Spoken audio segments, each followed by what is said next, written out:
میرا یہ قدم تمام اولیاء کرام کی گردن پر ہے۔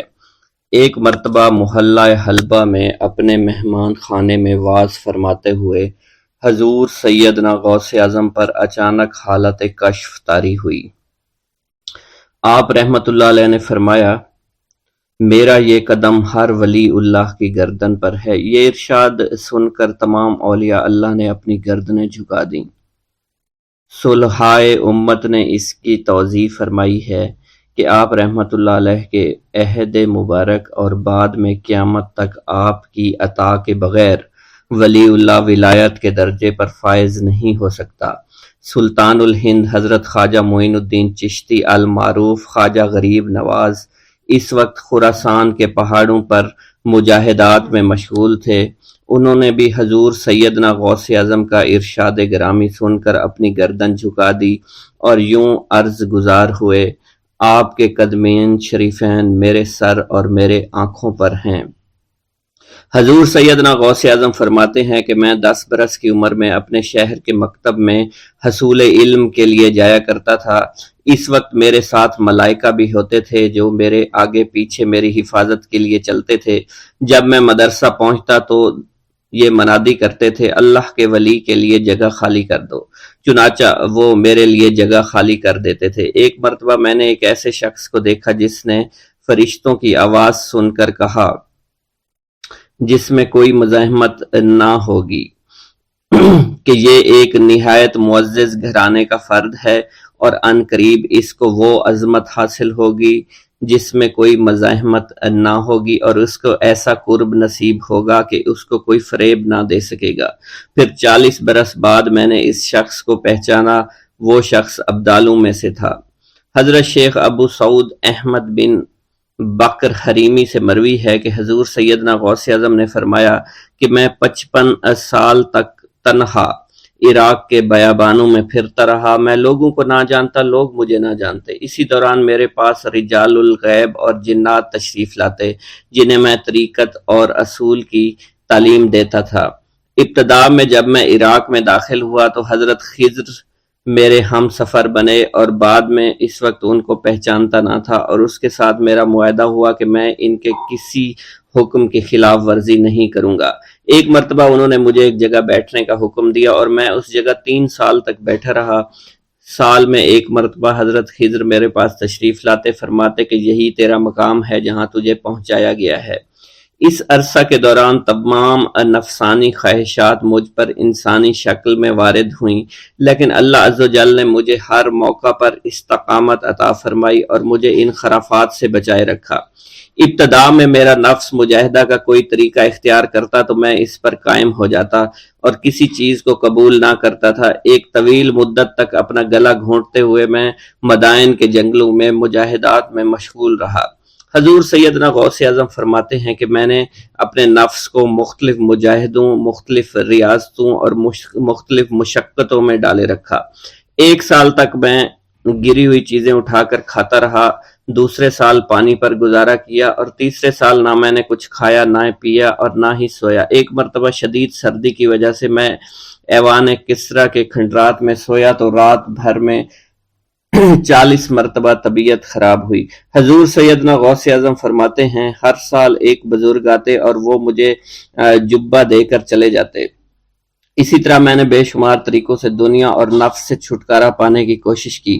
لوگ مجھے دیوانہ سمجھتے تھے۔ میں برہنہ جسم جنگلوں میں چلا جاتا اور کانٹوں پر لوٹتا شور مچاتا تھا۔ میرا تمام بدن سے خون جاری ہو جایا کرتا تھا اور لوگ مجھے اٹھا کر شفا خانے لے جایا کرتے، جہاں میری حالت مزید بگڑ جاتی۔ ایک وقت ایسا بھی آیا جب مجھ میں اور مردہ میں کوئی فرق نہ تھا۔ لوگ کفن لے کر آئے، غسال کو بلوایا کہ وہ مجھے غسل دے دیں۔ ابھی انہوں نے مجھے غسل دینے کے لیے تختہ پر ڈالا ہی تھا کہ میری حالت درست ہو گئی۔ میں اٹھ کھڑا ہوا۔ طریقت کی ان پرخطر راہوں میں نہ تو میں کبھی خوف زدہ ہوا اور نہ کبھی میرا نفس مجھ پر غلبہ پا سکا، اور نہ ہی دنیا کی آرائش مجھے حیران کر سکی۔ حضور سیدنا غوث اعظم فرماتے ہیں، شیطان نے میرے گرد بے شمار جال بچھائے۔ جب میں نے اس سے کہا کہ یہ کیا ہے تو اس نے کہا، یہ دنیاوی چیزیں ہیں اور میں ان جالوں سے تم جیسوں کو شکار کرتا ہوں۔ میں نے 1 سال تک شیطان کا مقابلہ کیا، اس کے بچھائے ہوئے تمام جالوں کو ختم کر دیا۔ اس کے بعد میرے سینے کو کھول دیا گیا اور مجھ پر بے شمار خلائق ظاہر ہوئے۔ حضور سیدنا غوث اعظم فرماتے ہیں میں نے دریافت کیا کہ یہ اللہ کیسے ہیں؟ جواب ملا کہ یہ خلق کے اسباب ہیں جو تم سے ملے ہوئے ہیں۔ میں سال بھر ان کی جانب متوجہ رہا یہاں تک کہ وہ مجھ سے جدا ہو گئے۔ جب مجھ پر میرا باطن ظاہر کیا گیا تو میں نے اپنے قلب کو بہت سے علائق سے ملوث پایا۔ میں نے دریافت کیا کہ یہ علائق کیا ہیں؟ جواب ملا یہ تمہارے ارادے، تمہارے اختیارات ہیں۔ چنانچہ 1 سال تک ان کی جانب متوجہ رہا کہ وہ مجھ سے دور ہو گئے۔ میرا قلب ان تمام غلاظتوں سے نجات پا گیا۔ پھر مجھ پر میرے نفس کو ظاہر کیا گیا، میں نے اس کا مشاہدہ کیا، مجھے معلوم ہوا اس کے ساتھ کچھ امراض اور بھی ہیں اور نفس کی خواہشات زندہ ہیں، نفس کا شیطان سرکش ہے۔ چنانچہ میں نے سال بھر پھر توجہ دلائی اور میرے نفس کے تمام امراض سرے سے ہی ختم ہو گئے اور اس کے شیطان نے کلمہ پڑھ لیا اور پھر میرے تمام امور اللہ کے لیے ہو گئے اور میں اپنی ہستی سے باہر نکل آیا۔ حضور سیدنا غوث اعظم فرماتے ہیں پھر میں توکل کے دروازے پر آیا تاکہ میرا مقصد پورا ہو، لیکن جب میں نے توکل کے دروازے پر پہنچا تو بے شمار لوگ موجود تھے۔ میں اس ہجوم کو چیرتا ہوا آگے بڑھا اور شکر کے دروازے پر پہنچ گیا، یہاں پر بھی لوگوں کا جمع غفیر موجود تھا، اس سے بھی چیرتا ہوا آگے بڑھا اور مشاہدہ کے دروازے پر پہنچ گیا اور یہاں پر موجود ہجوم کو چیرتا ہوا اندر داخل ہوا، حتیٰ کہ سب سے آخر میں مجھے فقر کے دروازے پر لایا گیا۔ فقر کا دروازہ خالی تھا۔ جب اس دروازہ میں داخل ہوا تو دیکھا جن جن چیزوں کو میں نے ترک کیا تھا وہ سب یہاں موجود تھیں۔ یہاں مجھے ایک بہت بڑے روحانی خزانے کی فتوحات سے نوازا گیا اور میرے لیے تمام دنیا کے خزانے کھول دیے گئے۔ مجھے روحانی عزت، دائمی فنا اور خالص آزادی عطا فرمائی گئی۔ میری تمام چیزیں جو میری ہستی اور میری صفات سب معدوم ہو گئیں اور میری ہستی کی جگہ کسی اور نے لے لی۔ حضرت شیخ ابو سعید مخزومی نے حضور سیدنا غوث اعظم کو خرقہ خلافت سے نوازا اور فرمایا اے عبد القادر، یہ وہ خرقہ ہے جو حضور نبی کریم صلی اللہ علیہ وسلم نے حضرت سیدنا علی المرتضیٰ کو عطا فرمایا، اور حضرت سیدنا علی المرتضیٰ نے یہ خرقہ حضرت خواجہ حسن بصری کو عطا فرمایا تھا، جس سے ہوتا ہوا یہ خرقہ مجھ تک پہنچا، اور یہ تمہاری امانت تھی جو میں نے تم تک آج پہنچا دی ہے۔ حضور سیدنا غوث اعظم نے جب خرقہ مبارک کو زیب تن کیا تو آپ پر بے شمار انوار و تجلیات کی بارش ہونا شروع ہو گئی۔ حضور سیدنا غوث اعظم نے حضرت شیخ ابو سعید مخزومی کے مدرسہ میں تدریسی فرائض سر انجام دینا شروع کر دیے۔ آپ کے لیے فی الحال تدریسی مصروفیات کے علاوہ کوئی کام نہ تھا۔ آپ کی شبانہ روز کی محنت سے آپ کے نام کا شعرہ کچھ ہی دنوں میں سارے بغداد میں پھیل گیا۔ طلبہ دور دراز کے علاقوں سے علم کے حصول کے لیے آنے لگے۔ طلبہ کی تعداد جب مزید بڑھنا شروع ہو گئی تو ارد گرد کے کئی مکانات کو خرید کر مدرسہ میں داخل کر لیا گیا۔ کتب سیر میں منقول ہے کہ 528 ہجری میں آپ مدرسہ نظامیہ کی وسیع عمارت تعمیر فرما چکے تھے۔ اس مدرسہ کی تعمیر میں آپ نے بحیثیت مزدور بھی حصہ لیا تھا۔ حضرت شیخ ابو الخشاب سے مروی ہے کہ میں جوانی میں جب علم نحو پڑھ رہا تھا تو لوگوں نے مجھے حضور سیدنا غوث اعظم کے پاس جانے کا مشورہ دیا، اور اس کی وجہ سے مجھے بھی اشتیاق ہوا کہ میں آپ کا واز سنوں۔ ایک مرتبہ کچھ لوگوں کے ہمراہ آپ کی مجلس میں دوستوں کے ہمراہ حاضر ہوا۔ آپ نے میری جانب توجہ کرتے ہوئے فرمایا ہماری صحبت اختیار کر لو۔ چنانچہ میں نے آپ کے فرمان کے مطابق آپ کی صحبت کو اختیار کر لیا۔ آپ نے مجھے علم نحو کے علاوہ علوم عقلیہ اور تقلد حاصل کیے جس سے مجھے کوئی واقفیت پہلے نہیں تھی۔ 1 سال کے عرصہ میں آپ کی نظر کرم سے میں نے وہ علوم حاصل کر لیے جو گزشتہ اتنی عمر گزارنے کے باوجود بھی مجھے حاصل نہیں ہوئے تھے۔ منقول ہے حضرت شیخ بقا بن بطو، شیخ علی بن ہیتی اور شیخ کیلوی جب حضور سیدنا غوث اعظم کے مدرسہ میں آتے تو جھاڑو دیا کرتے تھے اور چھڑکاؤ کرتے تھے، لیکن آپ کی اجازت کے بغیر کبھی اندر داخل نہ ہوتے تھے۔ اجازت ملنے کے بعد آپ حضرات اندر داخل ہوتے اور اجازت ملنے پر ہی بیٹھتے تھے۔ آپ سے امان طلب کرتے اور امان مل جانے کے بعد مؤدب ہو کر بیٹھ جاتے۔ جس وقت آپ کہیں جانے کا ارادہ کرتے تو یہ حضرات سواری کے ہمراہ چلتے۔ آپ انہیں اس فعل سے منع فرمایا کرتے تھے اور کہتے تھے کہ ہمیں آپ کے ذریعے قرب الہی حاصل ہوا ہے۔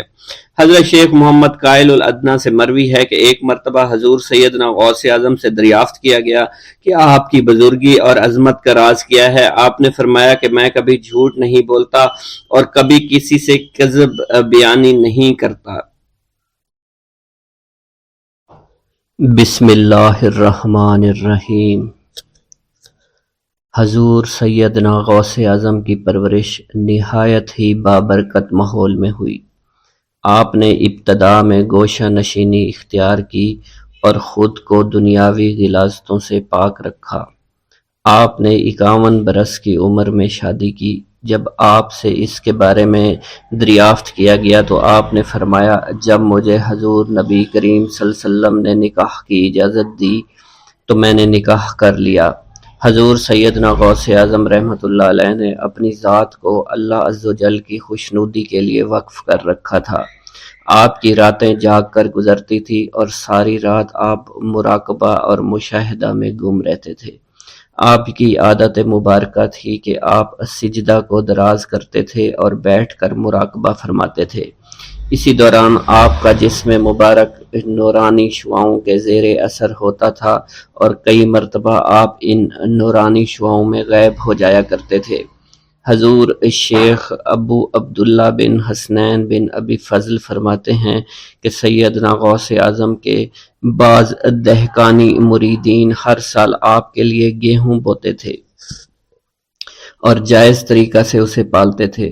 پھر آپ کے بعض مریدین اسے پیستے آپ کے لیے ہر روز 4 یا 5 روٹیاں پکاتے اور شام کو آپ کے پاس روٹیاں لے کر آتے تھے۔ آپ حاضرین میں ایک ایک ٹکڑا تقسیم کر دیتے اور جو بچ جاتا وہ اپنے لیے رکھ لیتے تھے۔ حضرت شیخ خضر حسینی سے منقول ہے کہ حضور سیدنا غوث اعظم نے ایک شکستہ دل فقیر کو دیکھا۔ آپ نے اس سے اس کی کیفیت کے متعلق دریافت کیا تو اس نے کہا کہ میں آج دریا کے کنارے گیا اور ملاح سے کہا کہ وہ مجھے دریا کے پار لے جائے۔ اس نے انکار کر دیا۔ میں اپنے اس افلاس کے سبب پریشان اور شکستہ دل ہوں۔ ابھی اس فقیر کا کلام جاری تھا کہ ایک شخص آپ کی خدمت میں حاضر ہوا اور 30 دینار آپ کی خدمت میں پیش کر دیے۔ آپ نے وہ دینار اس فقیر کو دے دیے اور فرمایا کہ اس ملاح سے کہنا کہ کسی فقیر کا سوال رد مت کیا کرے۔ حضرت شیخ معمر کا بیان ہے کہ میں نے حضور سیدنا غوث اعظم سے زیادہ کسی کو درگزر فرمانے والا نہیں دیکھا۔ آپ کی عطا کا یہ عالم تھا کہ ایک محفل میں 400 لوگوں کو ولایت کے مقام اعلیٰ تک پہنچا دیا کرتے تھے۔ بھوکوں کو کھانا کھلانا اور بیواؤں کی حاجت روائی کرنا آپ کا معمول تھا۔ جب کسی بیمار کے متعلق سنتے فوراً اس کی عیادت کے لیے تشریف لے جایا کرتے۔ فقراء کو آپ کے در سے بغیر سوال کیے عطا ہو جایا کرتا۔ حضور سیدنا غوث اعظم نے فرمایا کہ مخلوق سے کنارہ کشی سے قبل علم حاصل کرو، کیونکہ جو شخص علم کے بغیر عبادت کرتا ہے وہ اصلاح سے زیادہ فساد میں مبتلا ہو جاتا ہے۔ تمہیں چاہیے کہ شمع شریعت اپنے ہمراہ لے کر علم کی روشنی میں عمل کرو، پھر اللہ تعالیٰ تمہیں علم لدنی کا وارث بنا دے گا جس سے تم ناواقف ہو۔ تمہیں چاہیے کہ تمام اسباب و ذرائع سے تعلق منقطع کر کے رشتہ داروں اور احباب سے جدائی اختیار کر لو، تاکہ تم اپنے زہد کی وجہ سے اپنے قوت باطنی اور اپنے حسن ادب کا مشاہدہ کر سکو۔ خدا کے علاوہ تمام عالم اسباب سے اس خوف سے منقطع ہو جاؤ تاکہ تمہاری شمع معرفت نہ بجھ جائے، اور جب تم 40 دن ایک چلہ اپنے رب کے لیے مخصوص کر دو گے تو تمہارے قلب سے حکمت کے چشمے جاری ہو جایا کریں گے اور تم معرفت الہی کی تپش کا مشاہدہ کرنے لگو گے، جس کو حضرت موسیٰ علیہ السلام نے اپنے شجر قلب پر محسوس کیا تھا۔ اس کیفیت کے بعد تم اپنے نفس و خواہش، اپنے شیطان، اپنی طبیعت اور اپنے وجود سے کہو گے کہ ٹھہر جا، میں نے اس آگ کا مشاہدہ کر لیا ہے جو قلب موسیٰ علیہ السلام سے روشن ہوئی تھی۔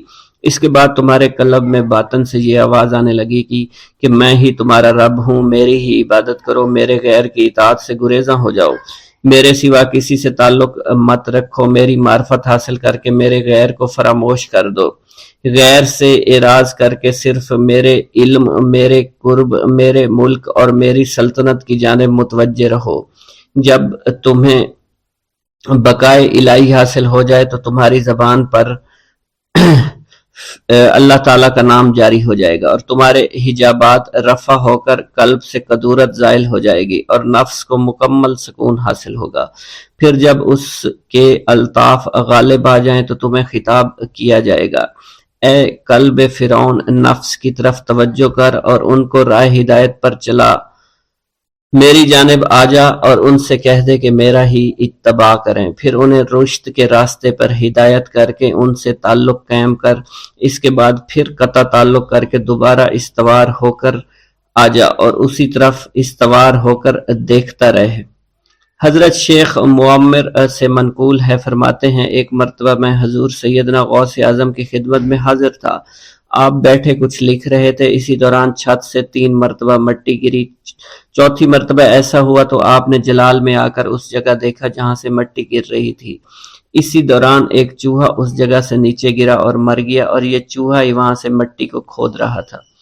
حضرت شیخ عمر بن مسعود فرماتے ہیں حضور سیدنا غوث اعظم فرما رہے تھے، اسی دوران ایک چڑیا نے آپ کی قمیص پر بیٹ کر دی، آپ نے جلالی نظروں سے چڑیا کو دیکھا، چڑیا اسی وقت نیچے گری مر گئی، آپ نے وضو سے فارغ ہونے کے بعد قمیص کے اس حصے کو دھویا، پھر اپنی قمیص مبارک اتار کر مجھے دی اور فرمایا اس کو فروخت کر کے اس کی رقم کو خیرات کر دو، یہ اسی کا بدلہ ہے۔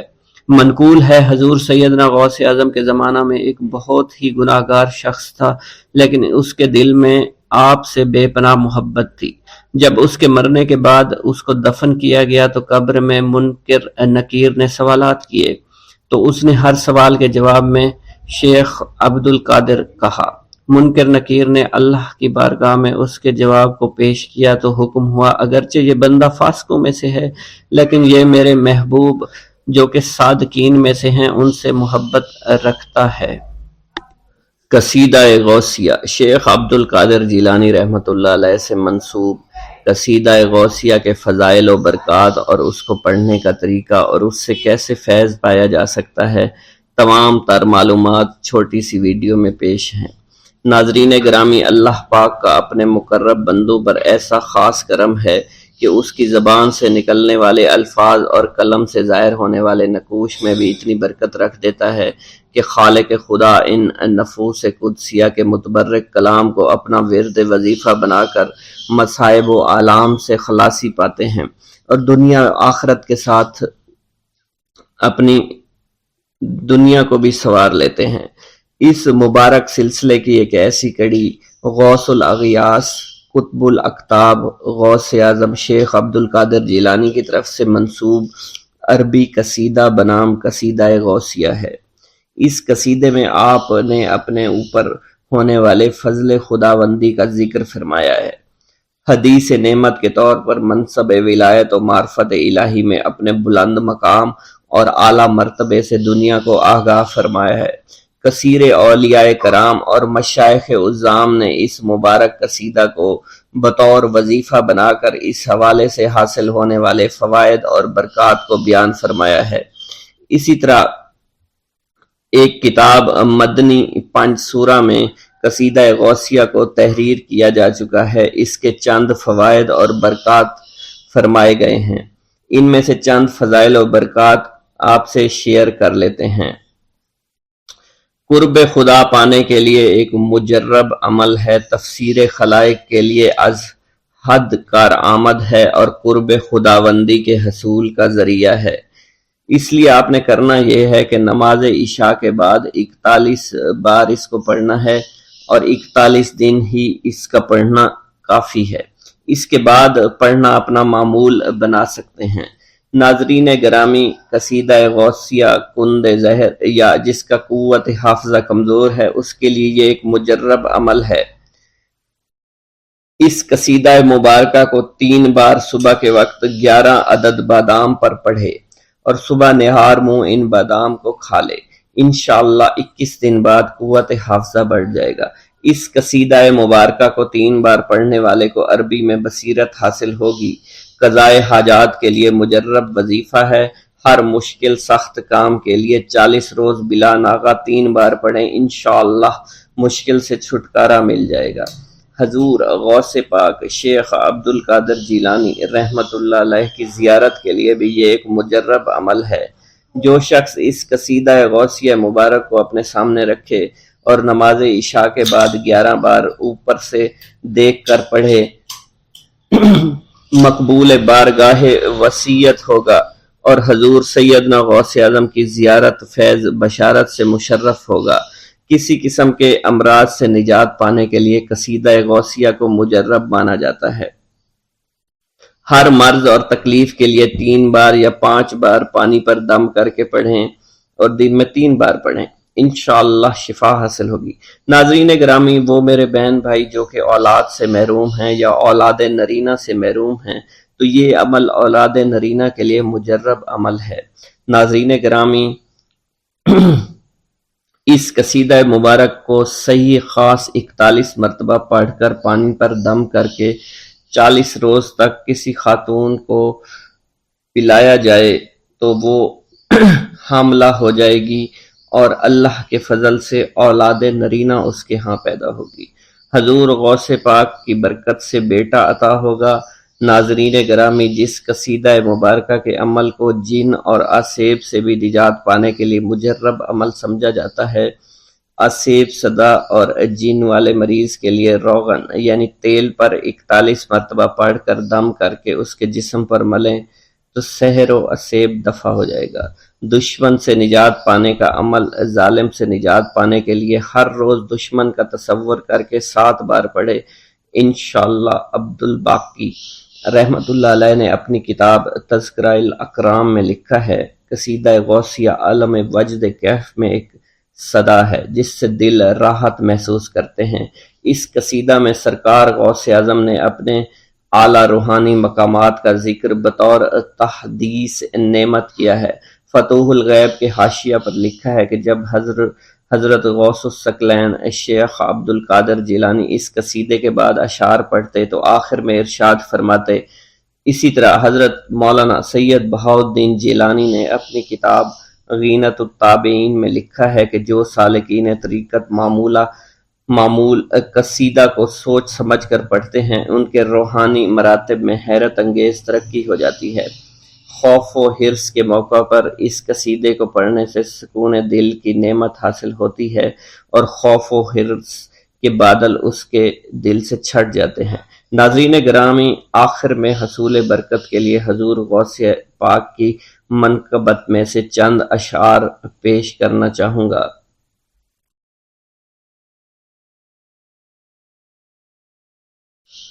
ملے رب سے ایسے تم شان غوث اعظم، سبھی اولیاء کے ہو تم سلطان غوث اعظم۔ میری فکر و احدائی کو ملے معرفت خدا، تیرے در سے بٹ رہا ہے عرفان غوث اعظم۔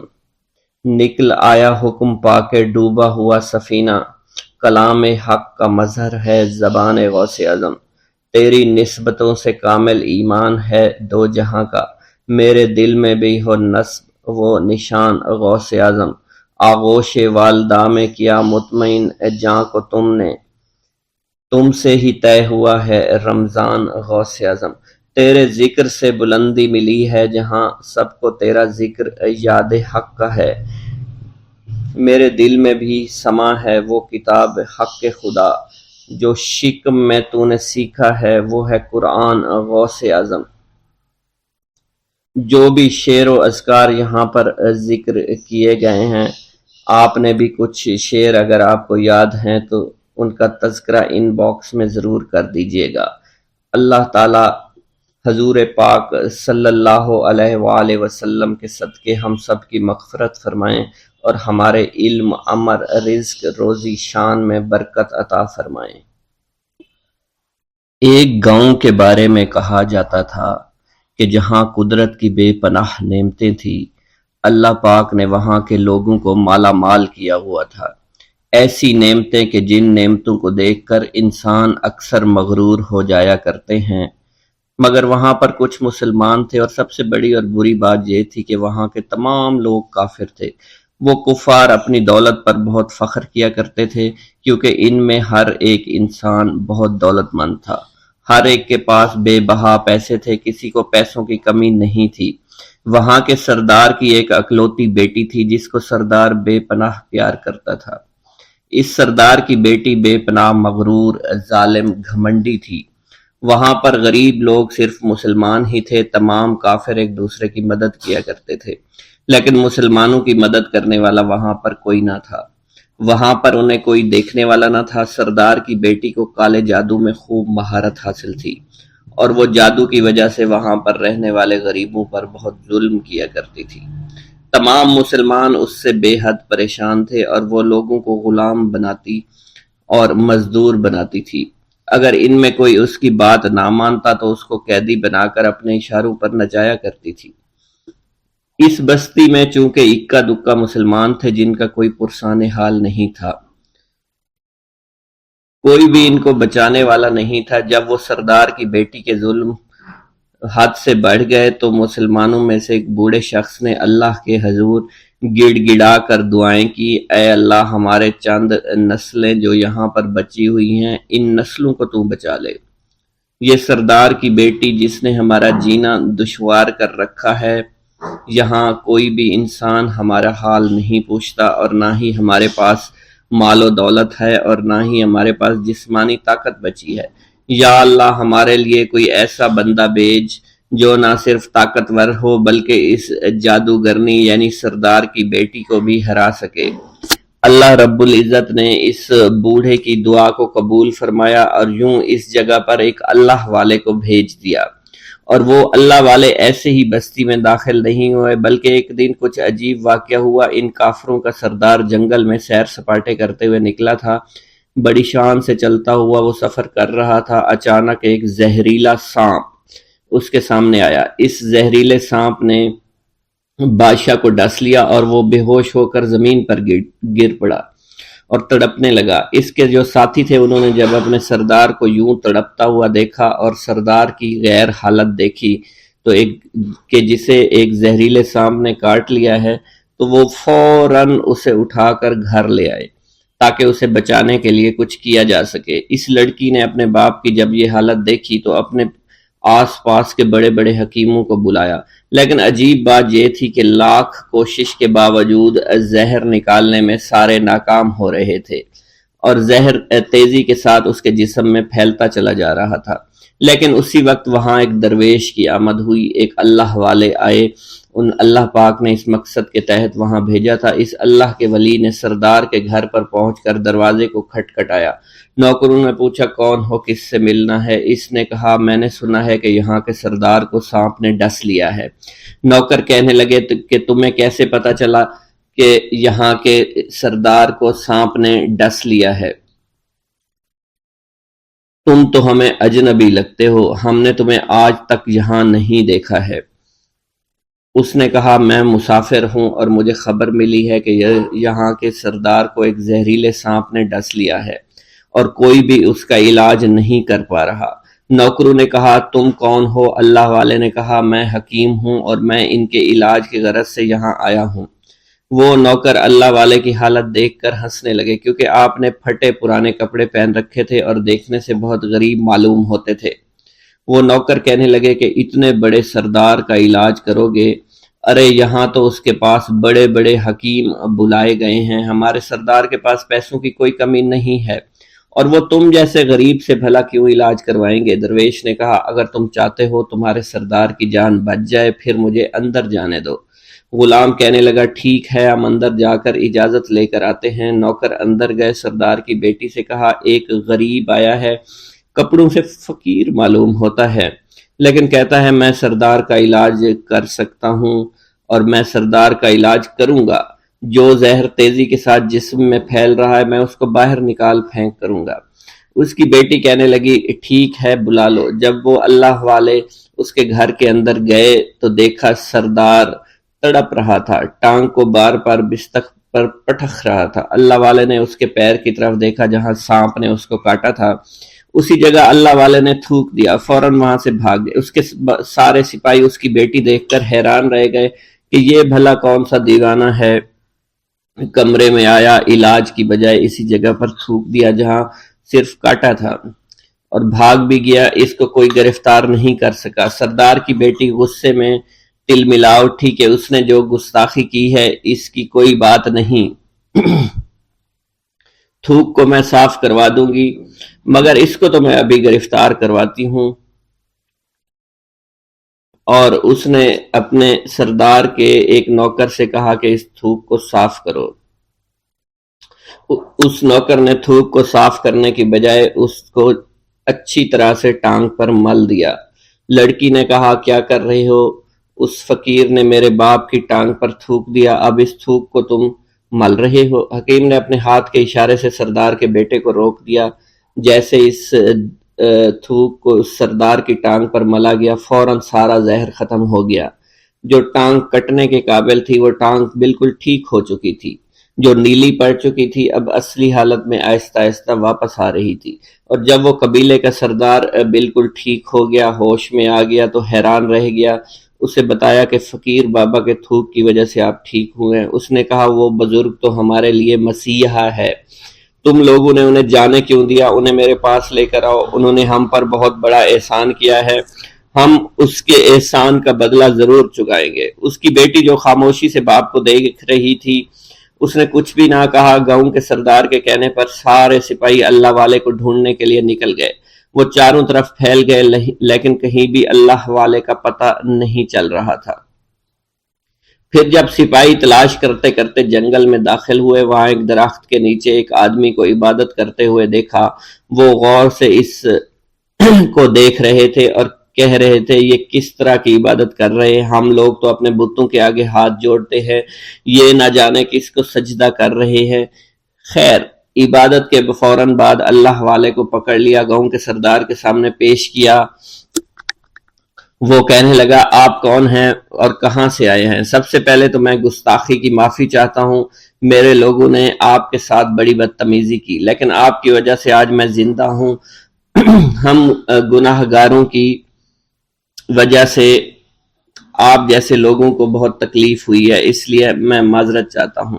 آپ سے درخواست کرتا ہوں کہ آپ میری طرف سے یہ قیمتی لباس یعنی کپڑے اور عربی گھوڑا قبول کیجئے۔ اللہ والوں نے اس کی طرف مسکرا کر دیکھا اور کہا یہ گھوڑا، یہ لباس بہت قیمتی ہے، مگر یہ لباس پہن کر اس گھوڑے کے لیے گھاس کاٹوں گا تو کیا اچھا لگوں گا؟ سردار نے کہا فکر نہ کریں، گھوڑے کے ساتھ ساتھ ہم آپ کو نوکر بھی دیں گے۔ اللہ والے نے کہا کہ اتنی مال و دولت اور نوکروں کے ساتھ میں اکیلا رہوں گا؟ گاؤں کا سردار بولا حضور آپ کی یہ بات سن کر میں سوچ میں گم ہو گیا ہوں، لیکن یہ میری بیٹی آپ کے سامنے حاضر ہے۔ بیٹی حیرت سے اپنے باپ کو دیکھ رہی تھی کہ میرا باپ اب کیا کہنے والا ہے۔ سردار نے کہا میری بیٹی جسے آپ نے دیکھ لیا ہے، اس کی شادی میں آپ سے کر دوں گا، مگر ایک شرط ہے کہ آپ کو اپنے مذہب کو چھوڑنا پڑے گا۔ میرے سپاہیوں نے آپ کو عبادت کرتے ہوئے دیکھا ہے، جہاں تک ہمارے معمولات ہیں ہم بتوں کے آگے سجدہ کرتے ہیں اور ان کی عبادت کرتے ہیں، اور آپ جس کے آگے سجدہ کرتے ہیں وہ اللہ ہے، یعنی آپ مسلمان ہیں، اس لیے آپ کو اپنا مذہب چھوڑنا پڑے گا۔ کیا آپ ایسا کر سکتے ہیں؟ اللہ والے نے کہا کہ مجھے ایک بات بتائیے، آپ سب کچھ دیکھ رہے ہیں، آپ نے مجھے یہ بھی دعا دی کہ میری اولادیں ہوں اور آپ کی نسل آپ کی بیٹی سے چلے گی۔ مجھے ایک بات بتائیں، اگر ان بچوں میں سے کسی بچے کو خدا نہ خواستہ کچھ ہو گیا تو کس کو رونا پڑے گا؟ سردار نے جواب دیا اگر خدا نہ خواستہ کچھ ایسا ہوا تو رونا مجھ کو ہی پڑے گا۔ اللہ والا نے مسکرا کر کہا اگر یہ سارا مال لے کر مجھے رونا ہی پڑا تو آپ اپنا گھوڑا، اپنی دولت، اپنی بیٹی، ہر چیز اپنے پاس رکھ لو۔ میں خوش ہوں، میں مسلمان ہوں، میں ٹھیک ہوں۔ اگر یہ تمام چیزیں لے کر مجھے اپنا محلہ چھوڑنا پڑے تو میں اپنی جان دے کر بھی اپنے مذہب کو نہیں چھوڑوں گا۔ جس طرح آپ نے مجھے نوازا ہے، میں اسی رب کے دین کو چھوڑ کر چلا جاؤں گا۔ صرف چند پیسوں کی خاطر میں ہر دن پیسہ نہیں کر سکتا، اور اپنی درویشی میں بہت خوش ہوں۔ اللہ نے مجھے جس مقصد کے لیے بھیجا تھا وہ میرا مقصد پورا ہو جائے گا۔